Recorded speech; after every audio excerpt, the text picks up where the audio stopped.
امریکہ میں آرٹ سے تعلق رکھنے والے پاکستانیوں کی تعداد بہت کم ہے اور ان میں سے بھی چند ہی ایسے ہیں جنہوں نے اس نئے وطن میں اپنے فن کو ہی اپنی پہچان بنایا ہو۔ سردار عزیز ایک ایسے ہی پاکستانی مصور ہیں۔ میں نے پہلی بار سردار کا کام ایک ایپ پر دیکھا، نیکسٹ ڈور ایپ، جہاں انہوں نے اپنی ایک پینٹنگ پوسٹ کی اور میں نے سوچا یہ آرٹسٹ اب تک کہاں چھپا ہوا تھا، ہمیں ان کا کام لوگوں تک پہنچانا چاہیے۔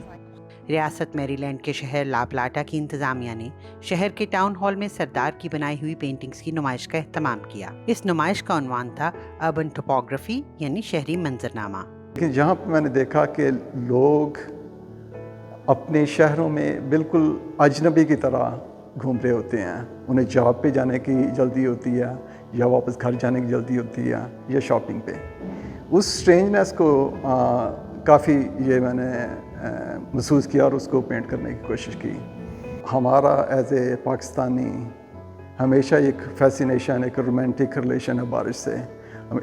بہت ایک لمبے گرمی کے سیزن کے ساتھ جب بارش آتی ہے تو لوگ اس کو اپنے اپنے طریقے سے انجوائے کرتے ہیں، اس میں بھیگتے ہیں، اس پہ گانے لکھے جاتے ہیں، اس پہ غزلیں لکھی جاتی ہیں۔ تو اس کا ایک اسپیکٹ میری ان پینٹنگ میں بھی ملتا ہے۔ اس نمائش کا موضوع نیو یارک اور واشنگٹن ڈی سی جیسے سیاحتی مراکز کے شہریوں کا مصروف طرز زندگی ہے۔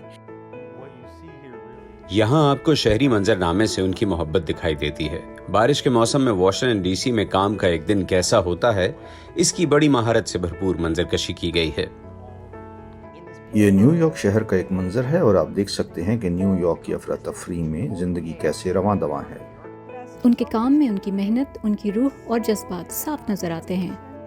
امریکہ میں مقامی حکومتوں کی جانب سے فنون لطیفہ کو بہت اہمیت دی جاتی ہے اور انتظامیہ مقامی فنکاروں کی سرپرستی کے لیے بڑھ چڑھ کر کام کرتی نظر آتی ہے۔ ہمارا مقصد نہ صرف یہاں فنکاروں کے فن پاروں کے لیے جگہ مہیا کرنا ہے، بلکہ کمیونٹی میں موجود تمام طبقات کو برابر نمائندگی دینا بھی ہے۔ سردار کا کام بہت خوبصورت ہے اور مجھے فخر ہے کہ یہ اس ٹاؤن ہال میں کچھ عرصے نمائش کے لیے موجود رہے گا۔